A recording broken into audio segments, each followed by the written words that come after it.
তুমি কাউকে বারবার কল করছো, মেসেজ করছো, কিন্তু সামনের মানুষটা বারবার তোমাকে ইগনোর করছে। এর মানে সামনের মানুষটা তোমাকে পরিষ্কার বলেই দিচ্ছে যে ভাই, I am not interested in you. আর তবুও তুমি তার পিছনেই পড়ে আছো। কি কোনো সেলফ রেসপেক্ট নেই? তোমার কি একবারও মনে হয় না যে আমিই কেন করব? তুমি এক সেকেন্ড নিজের জীবনের দিকে তাকিয়ে দেখো তো। এমন অনেক লোক আছে যারা তোমার সাথে থাকতে চায়, যারা তোমার সাথে কথা বলতে চায়, আর তুমি তার পিছনে দৌড়চ্ছ যার জীবনে তোমার জন্য কোনো অনুভূতিই নেই।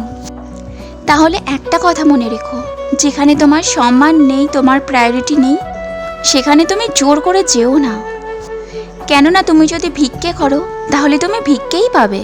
তুমি যদি তাকে বারবার বলো প্লিজ প্লিজ প্লিজ আমাকে রিপ্লাই দাও, আমার প্রায়োরিটি দাও, তাহলে কি হলে? তুমি ভিখারিই তো হলে। আর ভিখারিকে কি কেউ নিজের সমান সম্মান দেয়?